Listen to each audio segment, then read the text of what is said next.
Selamat siang, salam sehat untuk semuanya. Semoga kalian selalu dalam keadaan sehat bersama keluarga di rumah. Hari ini kita bertemu lagi dalam pembelajaran bahasa Indonesia. Topik materi kita adalah tentang teks anekdot, melanjutkan materi pertemuan minggu lalu. Jika minggu lalu teks anekdot kita berkaitan dengan bagaimana menemukan informasi atau isi yang terdapat dalam teks anekdot, maka pertemuan hari ini kita akan mempelajari bagaimana menentukan struktur teks dan makna yang tersirat dalam teks anekdot.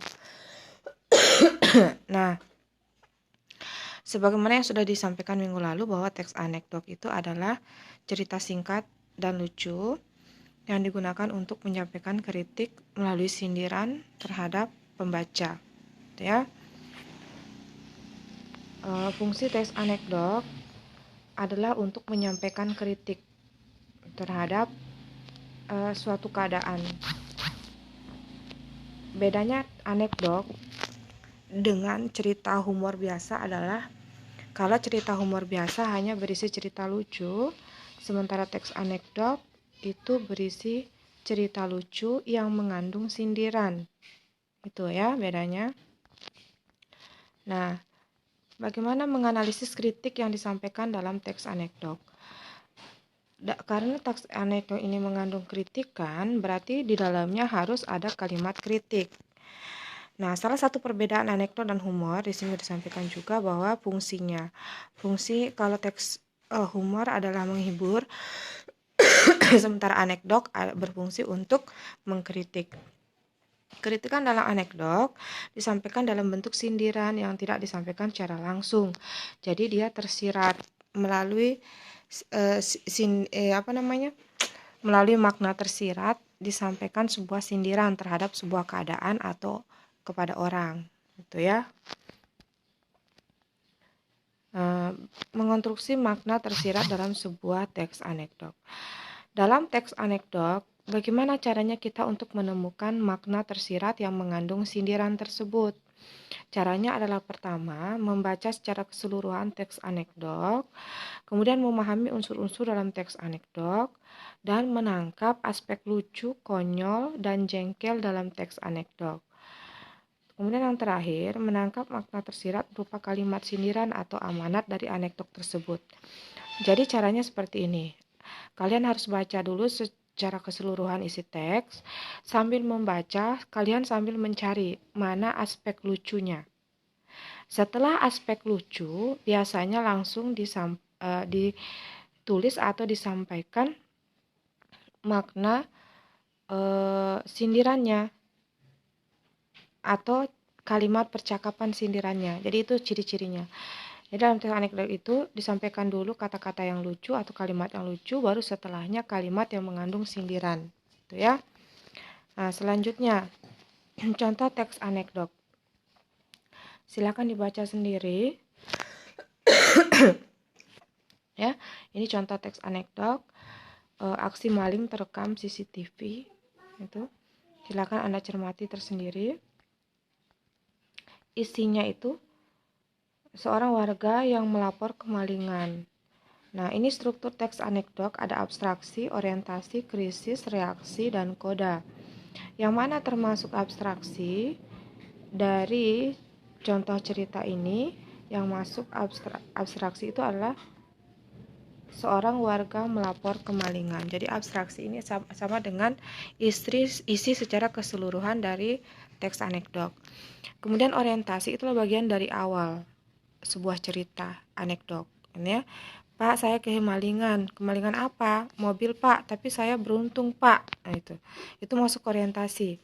Nah, krisis itu masuk pada kalimat polisi yang berkata, kemalingan kok beruntung? Pelapor menjawab lagi, iya Pak, saya beruntung karena CCTV merekam dengan jelas. Saya bisa melihat dengan jelas wajah malingnya. Sudah minta izin malingnya untuk merekam? Itu tanya polisi. Itu masuk krisis ya. Jadi krisis ini masuk sudah mulai ada konflik sedikit. Nah, reaksi. Contoh penggalan pada cerita tersebut adalah bagian si pelapor yang berkata, "Belum," sambil menatap polisi dengan penuh keheranan.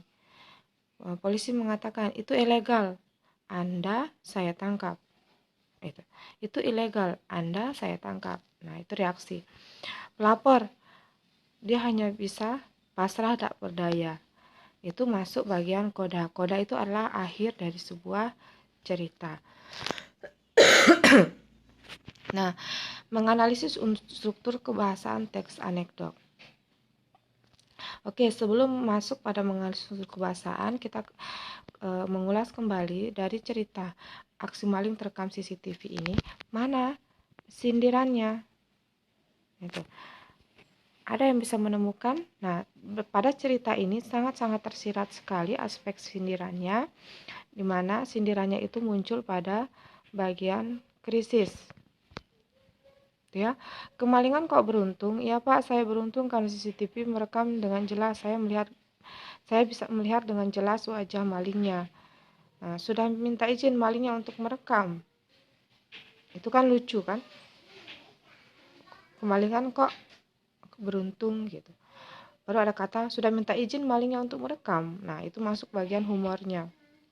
Nah, reaksi ini masuk unsur kritiknya. Belum, sambil menatap polisi dengan penuh keheranan. Jadi pelapor berkata, kok saya merekam, minta izin dulu dengan malingnya. Kalau minta izin ya dia tahu saya merekam. Mungkin itu pikirannya si pelapor.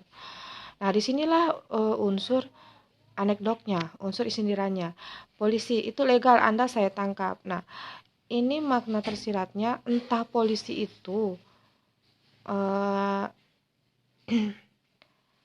gimana ya, entah yang dimaksud pencuri itu adalah orang yang dia kenal atau yang dikenal oleh polisi atau seperti apa. Yang jelas sindirannya di sini adalah salah satu dari tokoh itu atau seseorang yang dikenal oleh tokoh itu adalah pencurinya. Sehingga si polisi ini mengatakan bahwa itu ilegal, Anda saya tangkap. Nah, di sini ada unsur kritiknya. Ya. Unsur kritiknya adalah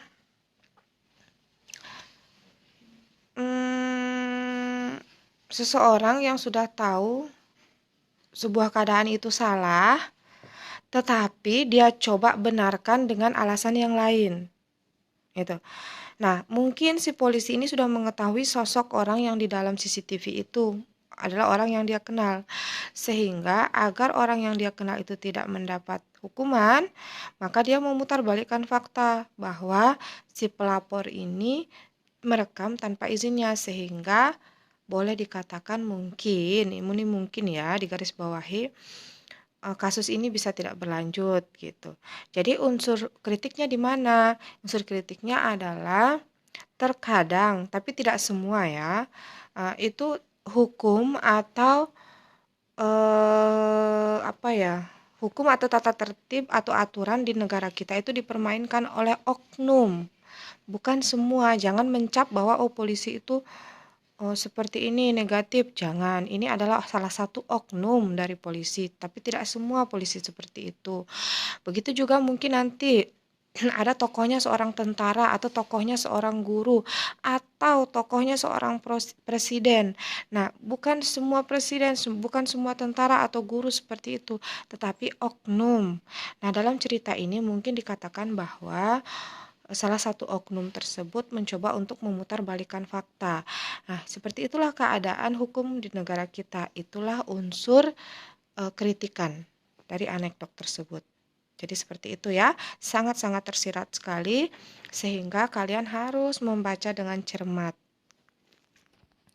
Nah, selanjutnya kita masuk pada aspek kebahasaan. Aspek kebahasaan teks anekdot itu terdiri dari beberapa. Di antaranya adalah satu, kalimat menyatakan peristiwa masa lalu. Jadi ada keterangan lampau dalam sebuah teks anekdot. Kemudian ada kalimat retoris. Apa itu kalimat retoris? Apakah benar? Itu kalimat yang mengandung pertanyaan yang sesuatu yang diragukan oleh seorang tokoh. Itu retoris. Kemudian menggunakan konjungsi. Ada kata penghubung akhirnya, gitu ya. Menggunakan kata kerja aksi. Aksi itu adalah kata kerja yang sedang melakukan sesuatu. Contohnya menatap, mendengar, dan lain-lain. Menggunakan kata kalimat perintah. Menggunakan kalimat perintah. Jadi dalam teks anekdot itu adalah kalimat perintah. Kemudian ada kata maaf. Dalam teks anekdot itu ada kalimat maaf. Gitu ya. Nah, ini rangkuman teks anekdot, silakan dicermati. Oke, itu saja yang bisa Bem sampaikan pada pertemuan hari ini. Terima kasih atas perhatiannya. Salam sehat untuk semuanya.